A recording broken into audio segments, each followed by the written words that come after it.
Hey, this is Eve, author of Detox with Ease, and the website www.detoxthebodymcs.com. I'm talking about how I got well from my multiple chemical sensitivity. I'm not going to go into too much what it is. I will in future videos, but I just want to give an overview to healing for that, and also other chronic illnesses, and also just ways to be healthy.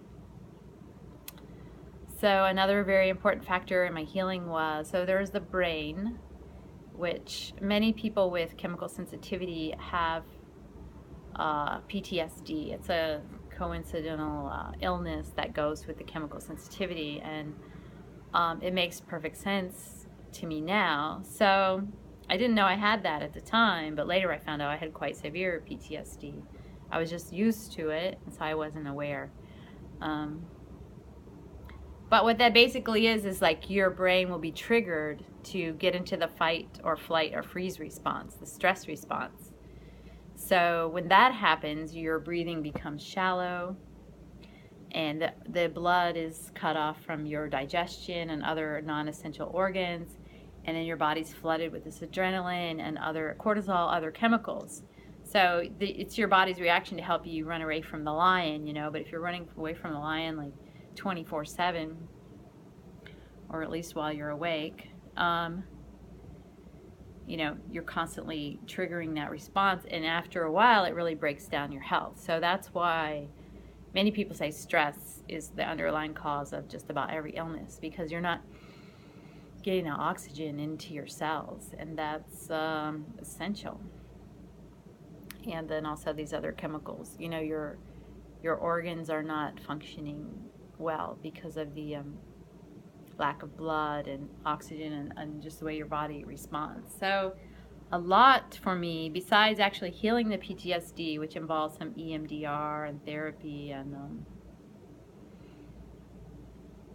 I even did like self-hypnosis things, different kind of audios that I used to do, but stimulating the parasympathetic nervous system. So I do that with yoga and meditation. There are lots of different ways to do it. Some people do it through running. There's relaxation, which is always good. Any kind of relaxation is very good for your body. But then there's like the super relaxation when you get into, there are different kind of brainwave states. So I guess there's, sex can do that, different sports.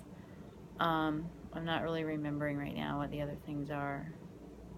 I think yoga and meditation are generally what most people do. And I did also that yoga to get me to breathe, because in the yoga videos that I would do, they'd be like, okay, now breathe. Because by then I really couldn't go to the gym without getting sick. And the PVC and the mats, the yoga mats, and then the wiping it down with that antibacterial stuff. I was too sick. So I started doing yoga at home with videos, and now I offer that to people. If you want to do videos with me, 8 a.m. or 9 a.m. sometimes, Eastern Standard Time.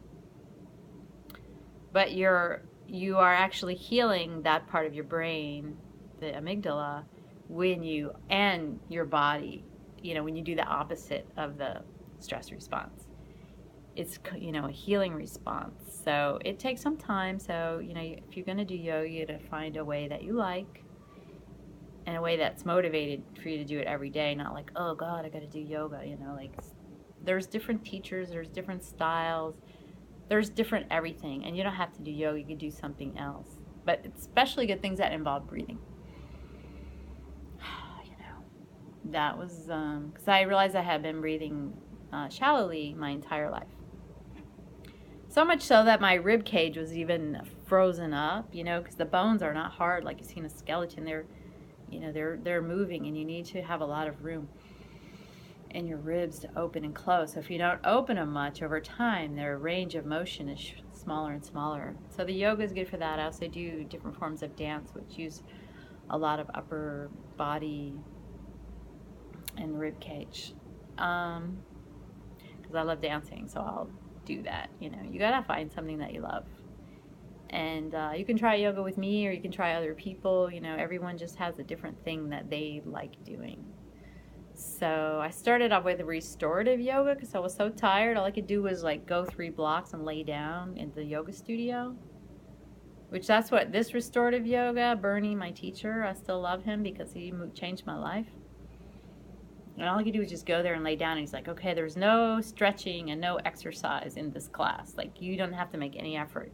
Restorative yoga, you just lay down in different positions, you know. But it was stimulating the parasympathetic nervous system and the healing response. So that was amazing. I'm going to drink more of my green stuff. So PTSD, relaxation. So that might include other ways of finding out what stresses you out, avoiding that stress. You know, they say stress underlies so many illnesses and definitely weakens the health, and the opposite strengthens the health.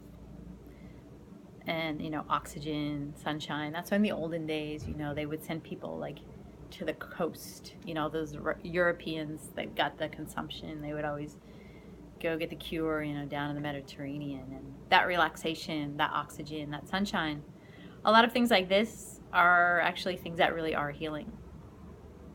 Just they take time and they're free, so nobody's going to be advertising them. I'm not going to have a program like, hey, you know, get this oxygen, you're going to get cured of everything you have.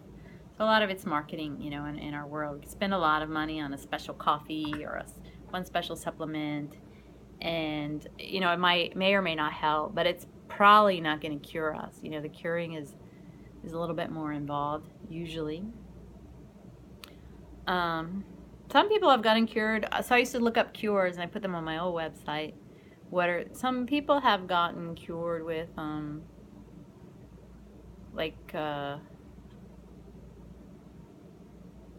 I think one person, but then I think she didn't get cured after a while. I think it's hard to tell when people get cured, like how cured are you? She was something to do with like hormone regulation, like the way that our food and life is. There's so many hormone mimickers and so much estrogen mimicker and hormones in milks and meats and in the chemicals actually react with the hormones. So that's a huge thing too. So some people kind of got that situated and they got a lot better. I mean, I basically think it's your whole system is out of whack. You know, once your digestion and your stress is not well, then that's going to lead to every other thing not being well too. That's why, you know, when you read about this illness and that illness, you're like, wow, I have this, I have this, I have this. You know, oh, I have parasites, I have yeast, I have candida, I have PTSD, I have TMJ, I have, you know, basically everything. But it was true, you know, once you get weakened, you know, then those yeast and parasites, they come set up house, you know, because your body's not fighting them off. Your immune system and your detox capabilities are not,